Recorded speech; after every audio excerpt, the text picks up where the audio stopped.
What's going on, YouTube? Welcome back to another video of the Point After Podcast. This is a Week 4 recap. Ignore the hair; it's not curling like it's supposed to in the mornings. Nonetheless, I want to hop right into it. Just a Week 4 recap. We're going to recap the 4 games you can see here. If you want to have the whole Week 2 recap, Week 3 recap, or sorry, Week 4 recap of NCAA, Week 3 recap of NFL, we'll put that out Tuesday. We'll record that tomorrow night after Monday Night Football. Fantasy football stuff coming out on Thursday, and then all the content in between. If there's a specific game you want me to cover, drop that in the comments below. I'll get that out to you tomorrow, absolute latest. Or you can follow us on Twitter when we talk about it there at the Point After Podcast, which you can see here. Nonetheless, let's hop into it. Notre Dame at Wisconsin. This is a game that we picked Wisconsin to win. Not really because of Graham Mertz, more so the Wisconsin defense. Jack Cohen's played good, but he didn't play great. 15 for 29, 158 yards, 1 touchdown. They had 2 pick sixes and a kickoff return for a touchdown, if I'm not mistaken. So you take those away, that's 3 points. It's a 20-13 game for Notre Dame. Notre Dame did not look good. They put up 31 points in the fourth quarter. It's not great. Wisconsin, on the other hand, god awful, and I mean god awful. Graham Mertz, 18 for 41, 240 yards, 4 interceptions, and like I said, 2 pick sixes. Head into the week, we didn't. I mean, if you watched any of our podcasts last week, we had Wisconsin in the top 15, not even in the top 10. And realistically, we probably had them closer to 15, just because of the question of Graham Mertz. How well is he going to play? On the other hand, Notre Dame, we didn't have them in the top 15 at all. Okay, so I mean, this is a game that was not necessarily overhyped. I mean, it got the recognition it deserved. It was a good game. It was 17-13 at the end of the third quarter. Or sorry, 10-10 at the end of the third quarter. It was 17-13 with 14 minutes left after the kickoff return for a touchdown. It really was not a close game. Sorry, it really was a close game. The scoreboard shows that it was not a close game. It was. Wisconsin should have won that game. I think at one point it was 10-10. Again, yeah, 10-10. They come up with a field goal. And the rest is history. Notre Dame took the kickoff for a touchdown and then pulled away with it. Again, Graham Mertz did not look good at all. Don't look too much into this game. Wisconsin was not that great. Notre Dame, not that great. Notre Dame, I'm expecting them to lose next week at Cincinnati. I have full faith in Cincinnati. I think this is the year that, I'll say it here, the playoffs team, in my opinion, Alabama, Georgia, Oregon, maybe, if they can win out, Cincinnati, and then maybe the Penn State winner. Or, sorry, the Big Ten winner if it's Penn State. I think, realistically, a one-loss SEC runner-up gets in. I think a undefeated SEC champion gets in. Maybe even a one-loss SEC champion.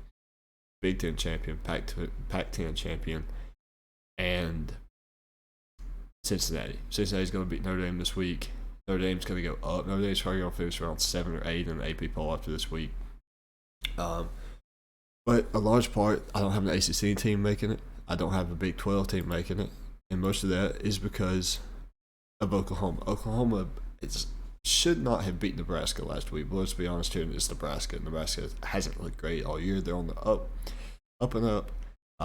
They're on the come up, whatever you want to say, however you want to call it. Notre Dame, or Nebraska rather, I'm sorry. My brain ain't working 100% yet. Nebraska was not good enough to beat Oklahoma at home. Had Oklahoma played any other game or any other place, any other team last week, I don't think Oklahoma pulls it out. This week, Oklahoma was given the game for free. I mean, West Virginia they had it, man. I think they missed a field goal, if I'm not mistaken. They had a fumble on one of the last plays of the game, for them at least, in the fourth quarter. Let's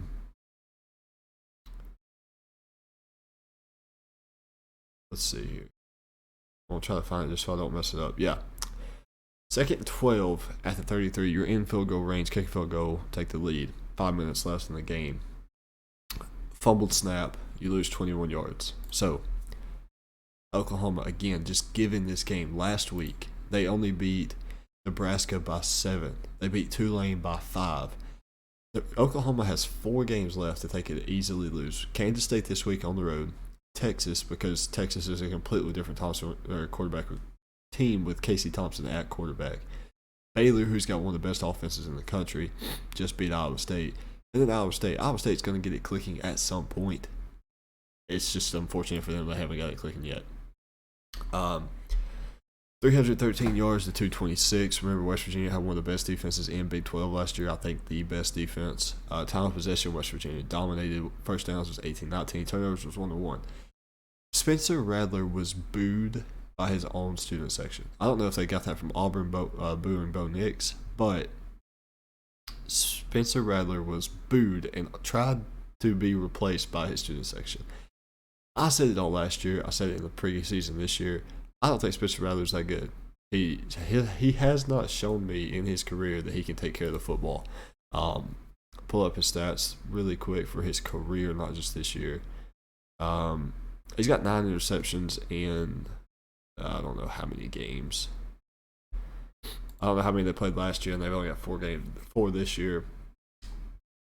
It's just I don't trust him to complete the ball consistently. He's got around a 70% completion percentage, but a lot of that you're playing for Oklahoma, you're playing for Lincoln Riley. It's wide open passes anyway.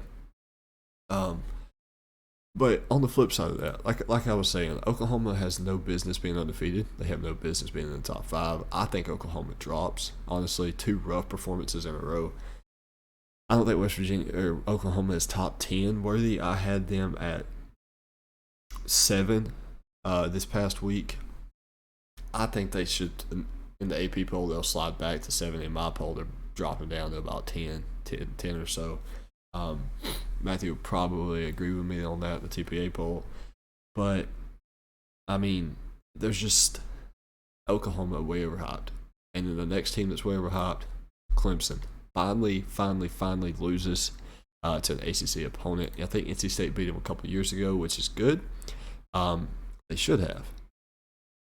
DJ Uiagalelei, or however you say his name, not good. I don't know if it's play calling. I don't know if it's Clemson's OC or what, but just in the pocket, to me, a lot of their stuff was QB runs, read options, whatever. It did not look good to me.